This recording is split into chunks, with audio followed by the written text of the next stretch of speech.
WhatsApp বয়স, প্রথমে আমি খুবই হতাশা ফিল করতেছি তাদের জন্য যারা এত রাত পর্যন্ত মাদ্রিদ সিটির ম্যাচ দেখছেন শুধু মাদ্রিদকে হারবে দেখার জন্য।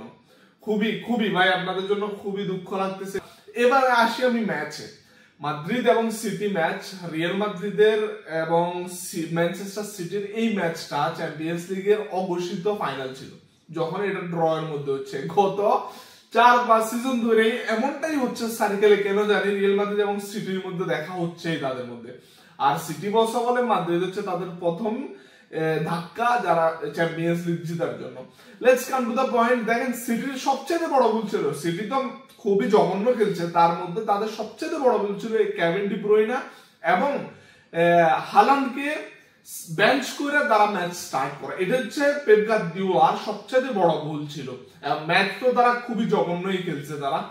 দেখেন হালান্ড ভালো খেলুক খারাপ খেলুক, হালান্ড যখন মাঠে থাকে তখন একটা ইম্প্যাক্ট তৈরি হয়। দেখেন এবার আমি রিয়াল মাদ্রিদ নিয়ে কথা বলি। দেখেন রিয়াল মাদ্রিদ নিয়ে কথা বলার অনেক কিছু আছে। রিয়াল মাদ্রিদ যেভাবে আউটস্ট্যান্ডিং খেলছে, রিয়াল মাদ্রিদের প্রত্যেকটা পয়েন্ট, প্রত্যেকটা কামব্যাক ছিল মানে অন্য টপ নচ লেভেলের। রিয়াল মাদ্রিদ এই সিজনটায় কারোর সাথে ভালো খেলতেছে, কারোর সাথে খারাপ খেলতেছে।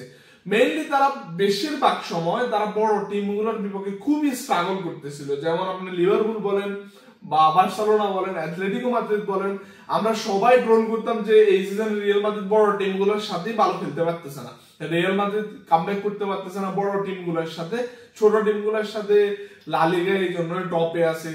তো এই কারণে রিয়াল মাদ্রিদ যখন সিটির সাথে ম্যাচ খেলার আগে পর্যন্ত, ম্যাচ জিতার আগে পর্যন্ত আমরা বিশ্বাস করি না হয়তো রিয়াল মাদ্রিদ সিটির সাথে জিততে পারবে না, কারণ পেপ গার্দিওলা এবং সিটি খুব ভালো ফর্মে ছিল না। তারপরেও তারা কামব্যাক করতে পারতো, এমন তাদের কাছে টিম ছিল, তাদের কাছে প্রতিভা ছিল, এমন ব্রিলিয়েন্স ছিল। বাট ইতিহাসে যাই যখন রিয়াল মাদ্রিদ ম্যাচটা জিতে বাহির করে আসছে, তখনই আমি জানতাম যে রিয়াল মাদ্রিদ বার্নাবিউতে ম্যাচ জিতবে। কারণ বার্নাবিউ এমন একটা জায়গা, সেটা হচ্ছে আপনার অপোনেন্ট টিমের জন্য একটা আয়না। ঠিক আছে, এখানে আপনি আসবেন, আপনি হারার জন্যই আসতে হবে, কারণ বার্নাবিউতে আপনাকে ছাদ বন্ধ করে খেলা হবে। এমন ভাবে খেলছে রিয়াল মাদ্রিদের ফিনিশিং গুলো দেখেন, রিয়াল মাদ্রিদের কোনো প্লেয়ার ছিল না। ইতিহাসে যখন তারা জিতে আসছে তাদের প্লেয়ার ছিল না, তাদের ডিফেন্সার ছিল না। দজবঙ্গ এই ডিফেন্স দিয়ে তারাও ইতিহাসে জিতে আসে। সো বার্নাবিউতে তাদের রুদিগার ব্যাক করছে। এই ম্যাচটা আমি অনেক কিছু বলতে পারি, এই ম্যাচটা সব আলো কাইটা দিয়েছে এমবাপ্পে যদিও, তবে ভিনি এবং রদ্রিগো ছিল আউটস্ট্যান্ডিং। বিশেষ করে আমি রদ্রিগোর কথা বলবো, এই ছেলেটা খুবই আনলাকি প্লেয়ার, খুবই আনলাকি প্লেয়ার, এই জন্য সে গোল পায় না। বাট সে ম্যাচের জন্য, ম্যাচের মধ্যে যে ইম্প্যাক্টটা রাখে, যারা ম্যাচটা দেখে তারা বলতে পারবে এই ছেলেটা কি করতে পারে। এরপর দানি ক্যাবালোস আউটস্ট্যান্ডিং প্লেয়ার, মানে তার সম্বন্ধে আমার বলার কিছু নাই।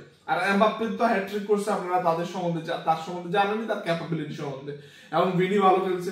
এরপর আমি এই সিজনে রিয়াল মাদ্রিদ কোনো ট্রফি যদি না জিতে, ইভেন লা লিগা, চ্যাম্পিয়ন্স লিগ কোনো কিছু না জিতুক, এই সিজনে রিয়াল মাদ্রিদের একমাত্র বড় পাওয়া হচ্ছে রাউল আসানসিওর মতো প্লেয়ার। এই প্লেয়ারটা বাহির করছে, এই প্লেয়ারটার aggression, Raul Asencio aggression, play making এবং ডিফেন্স, মানে এই পোলাটায় যা করছে, যা করতে পারে, যা ক্যাপেবল, এই পোলাটায় যে জিনিসটা করতে পারে অন্য কোনো ডিফেন্ডার এমন করতে পারে না। পুরা সার্জিও রামোসের মাস্টার কপি এই ছেলেটা।